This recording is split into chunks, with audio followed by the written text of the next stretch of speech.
Hi, everyone. Welcome back to our blog. As some of you might know, we recently did and wrapped up our latest blog series called Navigating Diagnosis to Recovery, where we brought in Miss Jill McNeely, who is a retired breast nurse navigator, to help answer all of your burning questions about everything related to pre op and post op. If you haven't had a chance to read and see that series, definitely go take a look at it on the resources page of our website. But I am a part of many, many Facebook groups, and a lot of them have to do with breast cancer diagnosis or just breast surgery in general. And I've seen a lot of recurring questions come up that kind of help influence the type of podcast and blog and subject matter experts that we pull in.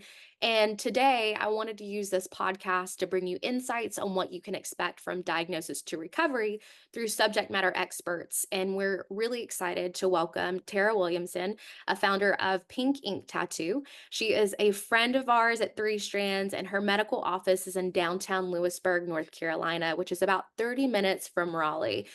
Tara is a certified 3D areola complex tattoo artist and has used her experience as a nurse and breast cancer survivor to inform patients that they have options after reconstruction for the perfect finishing touch with an areola tattoo.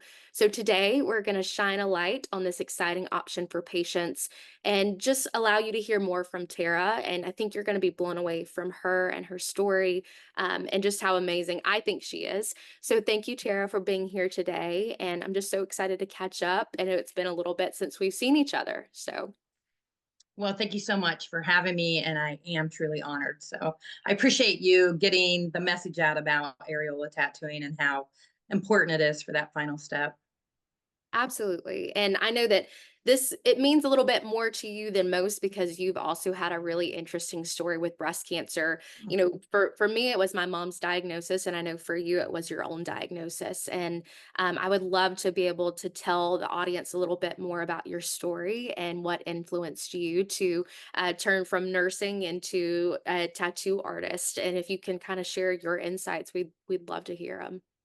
Well, I appreciate that. And you're right. I was trained as a nurse, and I've been in the medical field since I was 18 years old. I thought that's what I was going to retire doing, but I'd like to say God had other plans for my life. And at 39, I was diagnosed with invasive ductal carcinoma, which is breast cancer.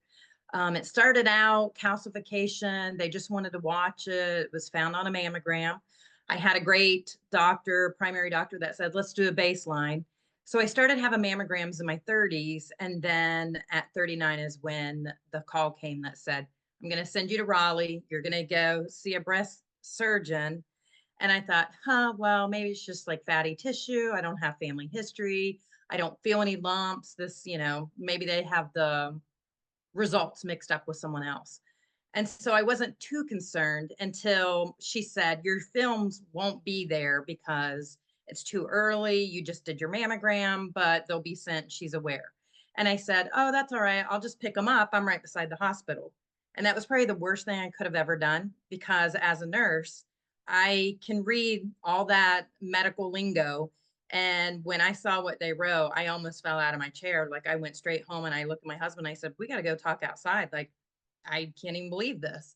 And they originally had diagnosed with a 5 centimeter tumor with trinlins, which are like spider legs in my armpit. So it was a ball sized tumor. And I thought, this is crazy. I don't even feel this. And so, reading them and thinking this is my diagnosis was just your life just starts spinning out of control. So my husband was like, calm down. We're going to go see the surgeon. I don't feel it either. Maybe they do have you mixed up. So we went to Raleigh, went in, saw the breast surgeon, and she felt the same way. Like, this is crazy. I don't feel any of that. So 7 hours later, 7 hours of mammograms and ultrasounds and physical, manipulation. The radiologist said, Tara, that's not there, but I do see calcification. And we'll just, I talked to your doctor, we can just watch it for 6 months. And I said, no, like we're going to biopsy this. This past 8 hours have been a nightmare.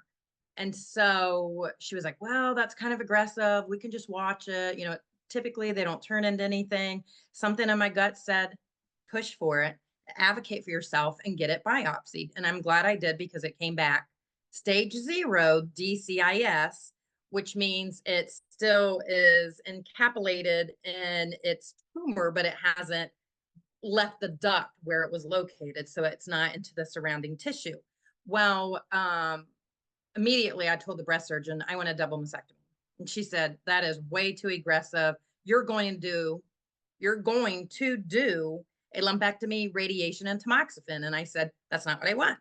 And so here we are for weeks fighting about my body, my choice, and what I want to do. And I knew as a nurse, I've taken care of breast cancer patients. I heard their stories. I knew mentally how like that would consume me. I'd be always concerned, is it back? Is it back? And what's right for one person might not be right for the other. And for me, I wanted to be aggressive. And, I knew my breast didn't, you know, tell who I was, but at the same time, I knew it was a huge decision physically, mentally, spiritually. Like I prayed about this, I talked to my family about it, and she just would not budge. Sadly, my dad got sick, and I went to be with him his last couple days of life. And when he passed away, I came home to start planning his funeral while I'm sitting here fighting with breast cancer. And she calls and says, you're scheduled for a lumpectomy. We're going to get it out of you, and then we'll fight for prophylactic on the opposite side, because she was telling me insurance won't cover it. Um, I felt like I didn't have a voice. I felt like, you know, how come nobody's standing up for me and what I feel like I'm educated. I've researched this. I know what in my heart is right for me, and she just wouldn't have it. So I ended up having a lumpectomy. And then that's when everything changed. It came back and it was invasive. So fighting with her for 6 weeks went from calcification, stage 0 to stage 1 invasive. And that is when I found my voice and I went in for my post-op.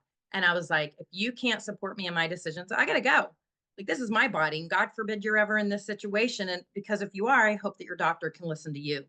And we ended up scheduling the double mastectomy. And I have no regrets about that. I mean, it's a huge decision, and it was personal decision as well. But I knew that's the route I wanted to go. So I mean, had, I love that story. And it really goes back to some of the previous podcasts that we just did, which I'd love for you to take a look at and probably hear from my mom's retired breast nurse navigator, Jill McNeely. She yeah, talked about advocating for yourself and giving yourself a voice. And especially when you're in this really big decision of a lumpectomy versus a mastectomy, kind of right. giving you options to say, are you going to be able to, if you get a lumpectomy, are you going to be able to handle that? And it's going to come most likely with radiation. And Yeah. are you going to be okay with knowing that it could be a reoccurrence and you have to go and get that monitoring every 6 months for the next 2 years, and Or for for some, every 3 months. every 3 months, or with the mastectomy, knowing that you're losing that part of Yeah. yourself, and you have Right. to go through multiple other surgeries. So you have to kind of prepare for what you are ready to do. And it seems like in Absolutely. your case, you were so you knew in your gut what you Yeah. need to do. And I think I would love to for you to kind of tell the audience as well, who might be between the choice of a mastectomy or a lumpectomy and which one should I do, like what would you mentally try to tell them, or what should they think about when trying to make that choice between the two? Well, first of all, if you have the option, I mean, I know for some of my girlfriends that have been diagnosed and some women that I've met, like they didn't have an option. They couldn't say, I want this or I want that. But if you are in the position where you can make your own decision for your own health care, research, for me, prayer was huge. I think that you need to, pray about it, talk to your family, just really soul search and say, can I live with the decision that I'm making? Because I have met a lot of women that had a lumpectomy or their doctor pushed them to that and they regretted it, and that doctor wouldn't listen to them and they didn't know how to advocate for themselves. And, they some have lived a long life with no reoccurrence. Others, however, it has reoccurred. So it's something that you really have to think about. But at the same time, I've met women who've had a single mastectomy and it also has reoccurred. It just is, we're all so different. But I think if we can have a huge part of our own healthcare decision making, then that mentally will help us move on from that moment and not live stagnant in that diagnostic, like you're diagnosed, here's your first year of hell, and all these things coming at you and decisions to make. If you can educate yourself, really get down deep inside and say, hey, I've done the research. I've talked to other survivors. I've talked to doctors. I've, done what I needed to do in myself and outward. And this is my decision. And I'm going to be okay with my decision. I think Absolutely. that's the best advice. That's really great advice, and I think, being again, I keep going back to this, and I personally have not been diagnosed with breast cancer, but it's something that my mom always educated Right. me on, whether it was her going through breast cancer or going through something at work. She always, always, always taught me, advocate for yourself. You A have to hundred have a percent. voice. You have got to speak up for yourself and do what's right for you, especially when you have the option and you want to make that choice for you and what's best for you and your family. Well, and I'm pretty, independent. I feel like I'm a pretty strong woman. I moved out at 17. I did everything backwards, had children, and then went to college. But I've always just been strong, except for when I was diagnosed with breast cancer. Then I'm sitting here trying to fight for what I wanted. And this expert telling me, no, no, no, no, no. And I'm trying to advocate for myself to the point where I felt like I didn't have you just have to, stand up and just keep fighting for what you want.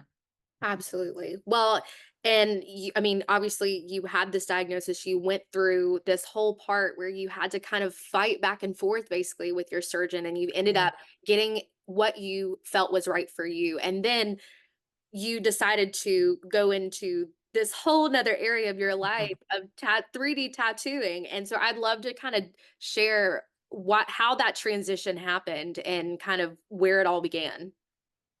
So through all the surgeries, the double mastectomy, then I had the implants put in, and that was all happening in 2012. March of 2013, I had nipple reconstruction where they just created, a little nipple mound, but there was still no pigment, and I had fat grafting done. At that post-op, my wonderful plastic surgeon was like, "Hey, Tara, let's talk about areola tattooing," and I was floored. I mean, I said, "Wait a minute, what?" Like I've taken care of breast cancer survivors. I've never seen it before. Never heard about it. I didn't learn about it in nursing school. I didn't work. I worked on an oncology floor as a nursing assistant when I was 18. Never in my life did I ever hear or see it. So I was blown away. I said, I have to meet this expert. Who is this person providing this amazing service for survivors? He said, well, I don't really know anyone, an expert, but the nurse here has been trained a couple times. Let's do our research and just start looking around the country. I said, yeah, I'll travel. At that time in 2013, we found two traditional tattoo artists one female, one male, who provided this service, and bless them for providing it. But that was pretty much it. 2013, two traditional tattoo artists. They do dragons and they do butterflies and they also do nipples. And I just thought, no, we deserve better than that, and I was so disappointed because this is special. I just wanted to end the nightmare of what I just been through. I wanted to just have something different. So I ended up, I went back to him and he said, she got trained a third time. She's been trained, that third time, and it looks pretty decent, Tara, and I said, okay. So I went in and I was excited about like, finally, I'm going to put it into it. I'm going to choose this color, this size. I'm doing this. Here I found myself again, not the case. I didn't have a voice again in this final step. And he did such a fantastic, beautiful job on reconstruction that you would want somebody to enhance it to make it look just much more realistic. And that's not what I got. I went in there and she was like, here's three sizes, three colors. You have chocolate, brown, bubblegum, pink, and nude. And I was like, are we going to mix it? What, like, this is not what I look like naturally. And she was like, no, this is nipple colors. So just choose one. And then we went into a different room and she put on her music and it was cold and it was like another procedure. And I laid back and she started tattooing and I was like, whew, can you use some kind of numbing, lidocaine, something? She was like, oh no. And you shouldn't feel this. Like, you've had a double mastectomy, all your nerves are cut. And I was like, well, then I'm a miracle because I feel everything. And this is horrific pain. Like, it felt like a fire poker just going. And, some women are super hypersensitive and some have no feeling at all. I unfortunately felt every single everything. And I was like, I just can't do it. Like, I'm going to get up off this table with half a nipple. I'm done. And she was like, oh, just come on. And so I ended up finishing the tattooing and I was just so disappointed. I just felt so discouraged. I just couldn't believe this was the final step. And I walked out of that room, and at my doctor's office, there was like a long hallway and it was kind of dim. And I tell you this part because it just really is the whole encompasses everything that was happening at that moment. Like I walked through by myself and something just came over me and said, you have to do this. You deserve better. Everyone deserves better. You have to do this. You're going to do this. And I walked through those doors and my plastic surgeon was standing there and he was like, so what do you think? And I said, that's unacceptable. I'm going to go train with the best in the world and I'm coming back to do this because we deserve it. And he said, Tara, do it. And then about 8 months later, so to answer your question, divine intervention, that's all I can say because there's nothing, there's no, I'm not, I don't sit around and sketch. I've never been that person. I mean, I can decorate a room with no thought and come in, and then when I'm finished, I'm like, whoa, this turned out really pretty. But as far as like sketching and doing, that's not my field. I'm a nurse, I'm a caregiver. That's all I've ever known. And so, I found this. I would have went to Timbuktu anywhere. I just needed that foundation because I was on a mission.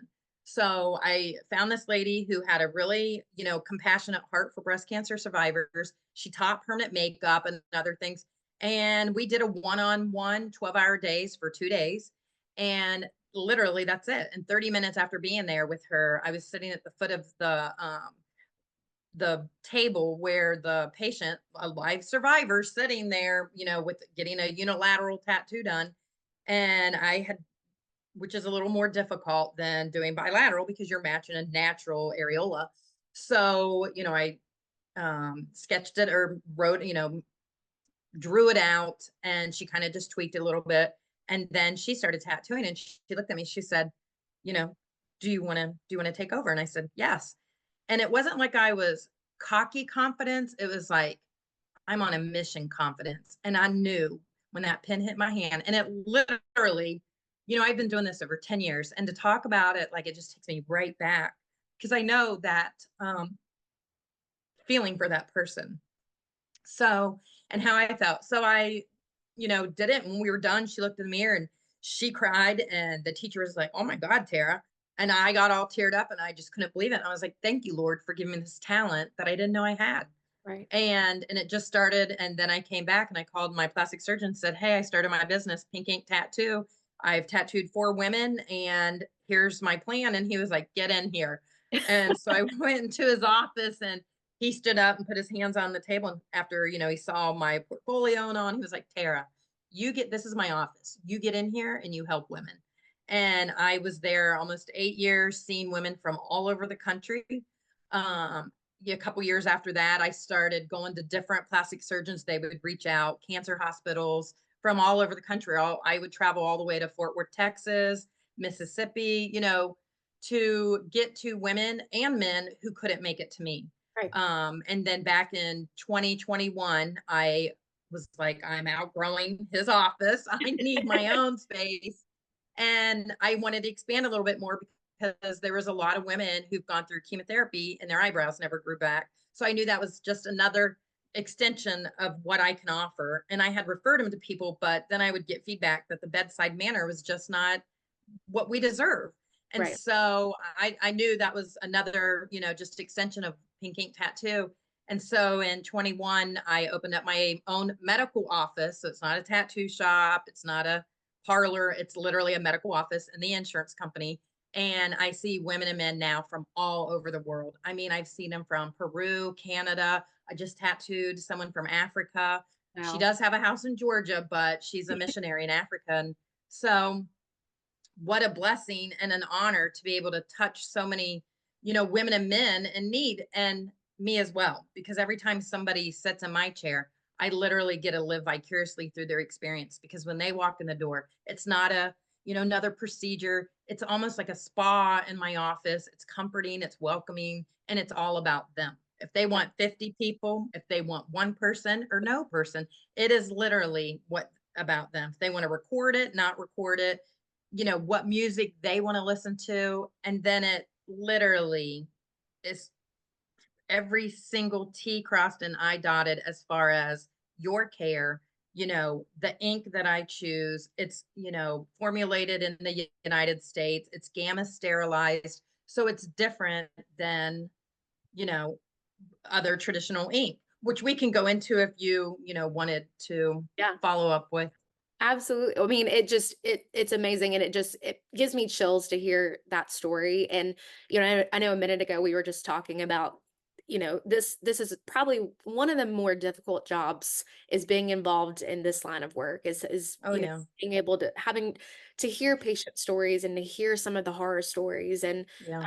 to just imagine what they've gone through. And I mean, for us, it's hard and to go through every single day. But I think where we get so excited about what we do is we just feel so blessed that we get to impact so many lives of patients. And just you got to do that with our family, and to see my mom and to see me at such a young age too. And Yeah. I just think it's so special to see you being able to impact patients' lives and change such a it seems same thing with us. It seems like such a small piece of this whole diagnosis and recovery, whether it's Yeah. a post-operative bra or a nipple tattoo. It seems so small in the grand scheme of things, but you have no idea how one single thing can help impact a patient's life, how it can just change things Tremendously. Yeah. drastically.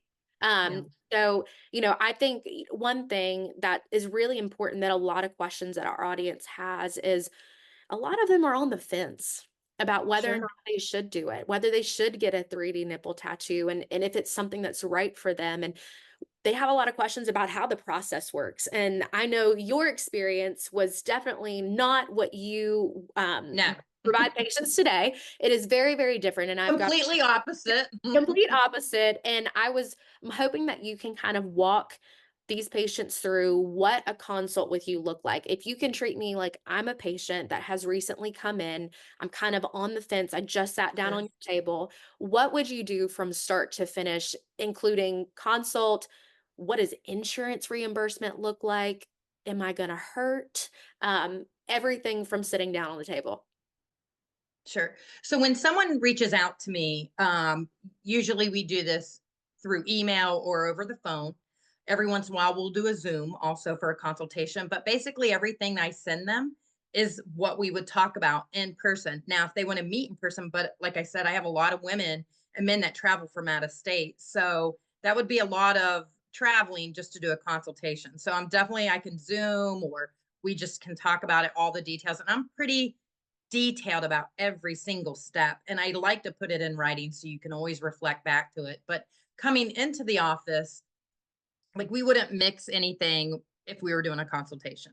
That ink and all that's going to happen on the day of your actual tattoo. So you come in, fill out a little bit of paperwork, and then we'll pick out color and size. And literally, I'm not even going to open a needle. We're not going to do any tattooing until that person literally says, "This is it, Tara, let's go." And so if we have to mix for 30 minutes, or because some women will say, like, "I have no idea. I don't know what color. I haven't even thought about it." I tend to go with like freckles or the inside of the lip, which is a little bit more pink, or a combination of both. Now, if they know, nope, I want this color, then we'll mix it. And once they say yes, then we'll start tattooing. If they have any discomfort or pain at all, I'm going to use lidocaine, and it's going to numb, and no pain in my chair, period.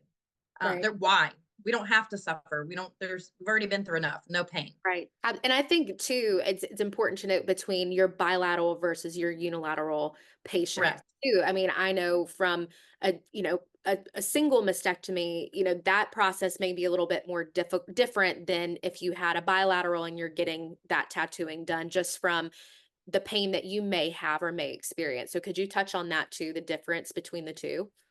Sure. So for unilateral, it's really just matching to exact their natural areola.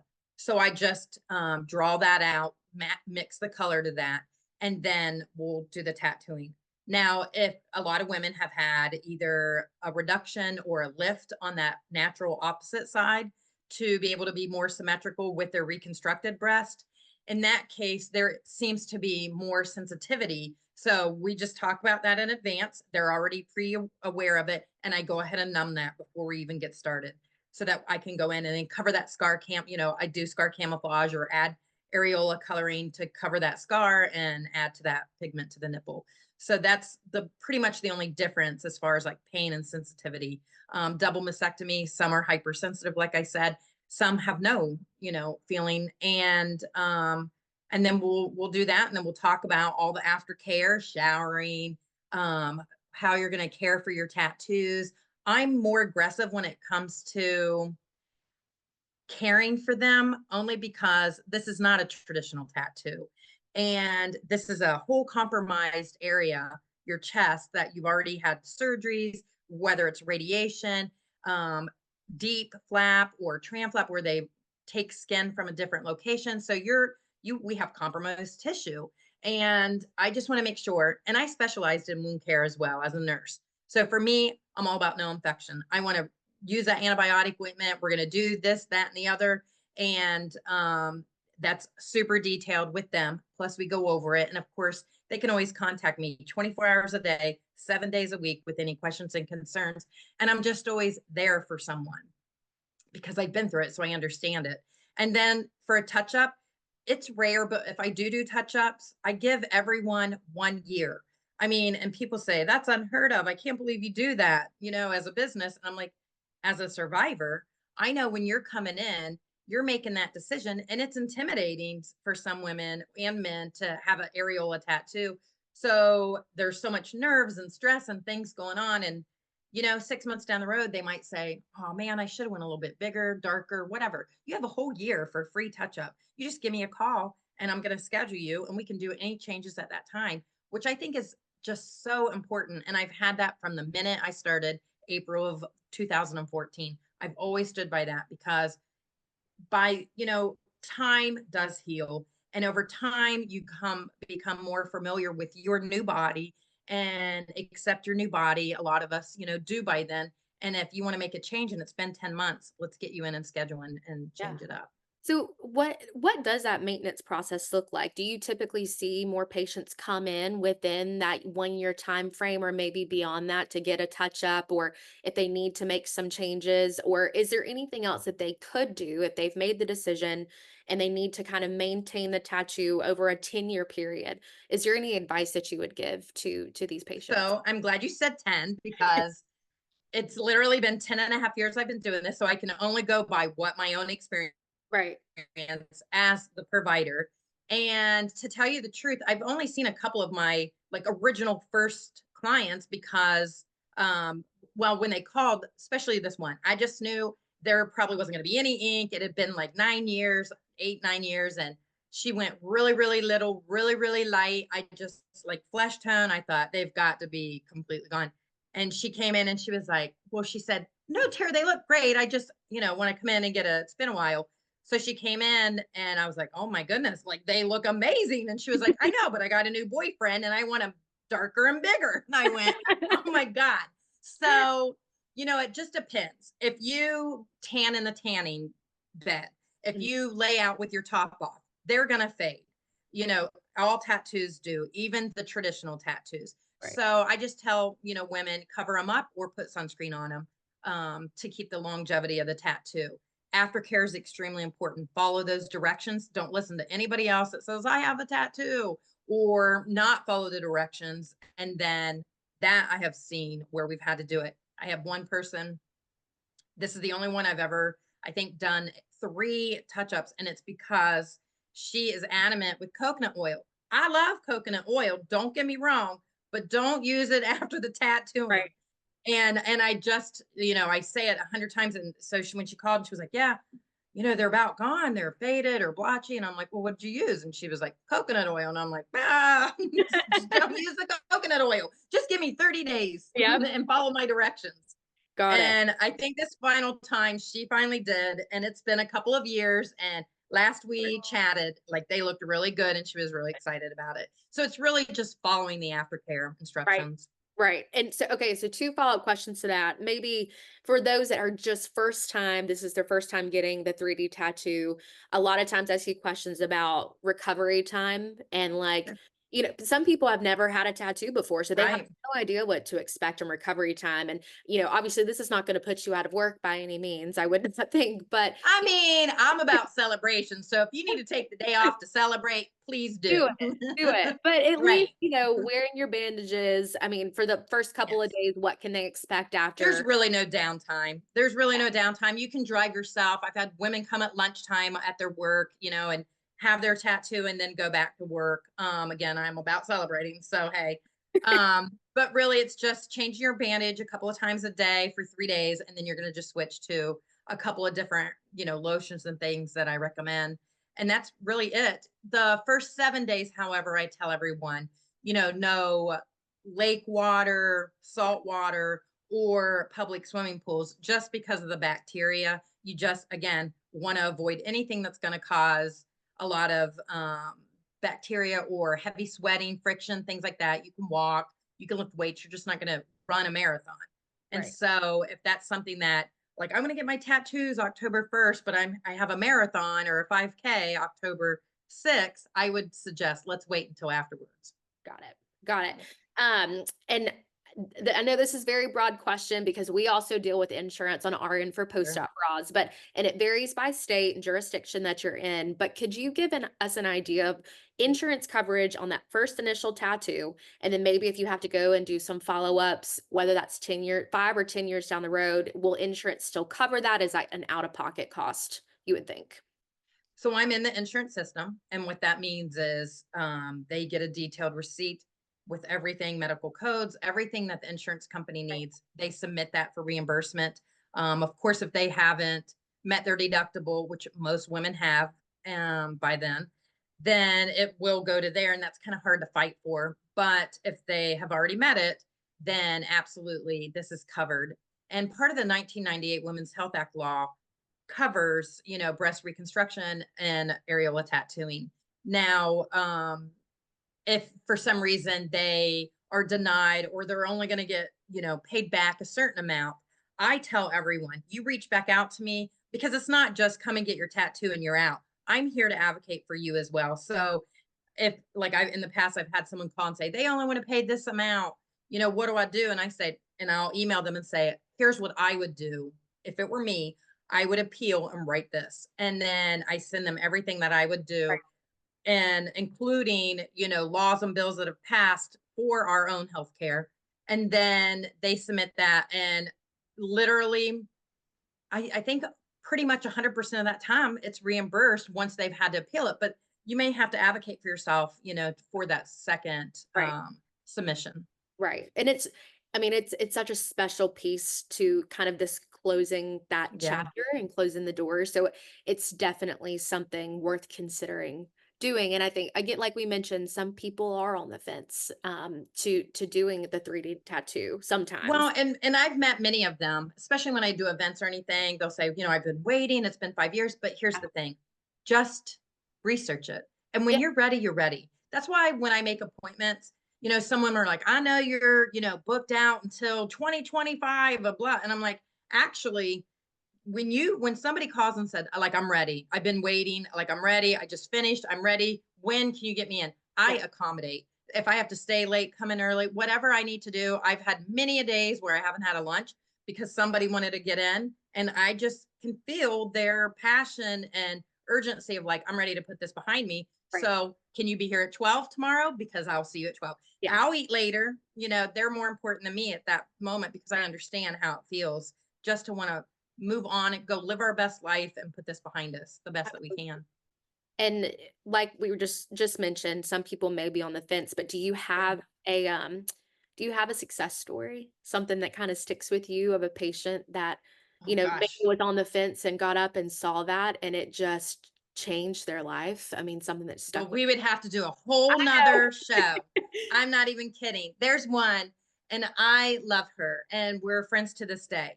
And she ended up being single in her 30s with breast cancer, with children. And 10 years she waited to have her areola tattooing. because she, one, felt like she didn't deserve it, two, was scared about it, three, it was a religious issue as well, because in her religion, like they just, tattoos are bad. Right. And your body's a temple, you know. Of course, I think they're special, these Yeah. types of tattoos, and I think God understands. And so, you know, there was a lot of factors that made her, she was nervous about it. And when and she had followed me, you know, on social media, she'd come to events, listen to me talk. She was in groups and talked to other, you know, women who had had it done. So she was already on her own Right. journey of researching and just feeling it out. And then she made an appointment. Well, she called, we talked about it, and we just connected really well. And then she made an appointment, and when she stood and looked in the mirror, she started crying and she was like, Tara, why did I wait 10 years? Why didn't I do this? I was like, because today's your day. Today is the day you were supposed to do it. Right. And Right? that's when you take off the rest of the day and have yourself a day. Yes. Great. Have some champagne, whatever you want. Absolutely. I love that. I love that. And I've heard you say a couple of times that patients deserve better. These Yeah. women deserve so much better. Yeah. And unfortunately, that seems to be a common thing with women that are diagnosed with breast cancer. And I saw it firsthand with my own mom's experience after It's so going through frustrating. a mastectomy and then going through 3 subsequent surgeries and just trying to, why is there nothing better? Why? No I matter know. if it's a post-op bra or a 3D tattoo, there's just so many things in this industry. While there's been That so can be fixed. many, there's just so many things that are lacking. And I think that's what you and I have both set out to do, even though they're in Yeah. very different spaces. We both set out to just To help make a change. make a change Yeah. and to bring compassion and empathy and Right. just love back to this industry where sometimes it's overlooked, and those little things that can help make the biggest difference are often overlooked. Well, you're so right. You know, I think especially in the hospital settings, or, you know, centers, it's like you're a number, cookie cutter, here you go, you're hormone positive, this is your treatment, bye, see you Tuesday for chemo, see you for radiation. And it's just like that. And it's like, I'm a human, I have feelings, these are big decisions I'm making, it's turning my life upside down. And so to have a nurse navigator or a patient advocate or you or me or somebody that really truly honestly cares from the heart makes a huge world of difference for that person. Absolutely. Yep. Well, you have definitely been amazing person to know over the last couple of years. I feel so blessed to have been able to meet you. I think at around 17 years old. And now I'm 24. So I know that we've Wow. really stayed connected for a while now. And I know the impact that you've made on so many patients' lives. And I just thank you for what you do. I don't know if you get told that enough. You definitely should, but there's such an inspiring story, and more people need to do what you're doing. And I hope that this can, you know, impact someone to maybe want to start up and do this, and to help people just like you have, whether it's tattooing, bras, whatever it may be, that you have a Right. special talent, and go learn about it so that you can impact other patients' lives just like our stories have. Yeah, absolutely. Well, and I appreciate you doing what you do and recognizing that need at such a young age. I mean, you're 24. You have been a huge breast cancer advocate since you were a teenager. I mean, you know, and that's another whole different show as well, is like how, as a mother, your diagnosis doesn't just affect us, like it affects everybody. You know, I have a daughter that's a doctor doing breast cancer research. My son works with me. My, you know, and they're all involved. Everybody's involved, just like you are with your mom. And I think that's beautiful. It's heartbreaking in a way, because cancer, did it steer you in this direction? It did.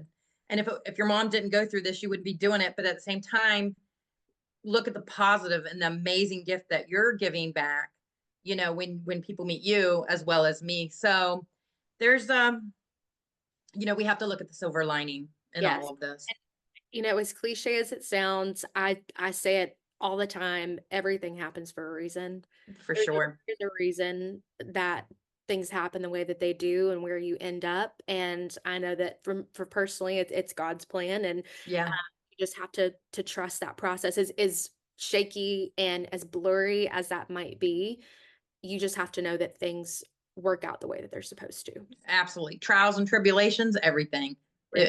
It does work out the way it should. So, Absolutely. yeah, Well, Tara, I can't thank you enough. I feel so, so blessed to have you on here to share your story. I hope that we can get more and more people to open their minds to this yes, opportunity that's available, especially being able to work with you and knowing that people come from around the world to work with you because you're yeah. absolutely amazing. I can attest to that. And I would love for you to share information on how people could get in touch with you so that they can reach out if they have questions or want to set up a consult or pull the trigger and do it, you know? Okay. So, then that's perfect. And you're right. Even if they just want to have a conversation about it, I'm an advocate with Susan G. Komen, policy change maker, all the way to DC, and an executive ambassador for American Cancer Society. So, meaning I'm in every aspect of this breast cancer world. So, if there's something resources, I'm a great resource information center because I can help you try to navigate this better, especially areola tattooing, and so they can reach out. Of course, you can always find my website at pinkinktattoo.com. That's pretty easy. And, I think you're going to put up the social media and stuff, but it's Pink Ink Tattoo at Facebook. And then I'm on Instagram and Twitter, well, X now. Yep. So, feel free to contact me. And of course, my phone number is 919-729-1002. And feel free to call me with questions or anything if you just need to chat. I've had many a phone calls where they just got diagnosed or they're struggling through their treatments and they just want to talk, and they know that I've been through it and that I have all these other avenues in the breast cancer world, and so they just want to talk to somebody probably non-biased and not a family member. And so we have many of little mental health conversations, and Yeah. it's healing for me as well. So, That's amazing. Well, we will definitely put all of Tara's information down below so that you can reach out, contact her if you want to. And if you're interested in the resilience bra for your post-op recovery journey, please visit www.threestrandsrecoverywear.com, or you can always reach out to us with any questions at info@threestrandsrecoverywear.com. Thank you again, Tara, for your time and for all the people that you've impacted. And we look forward to our next episode.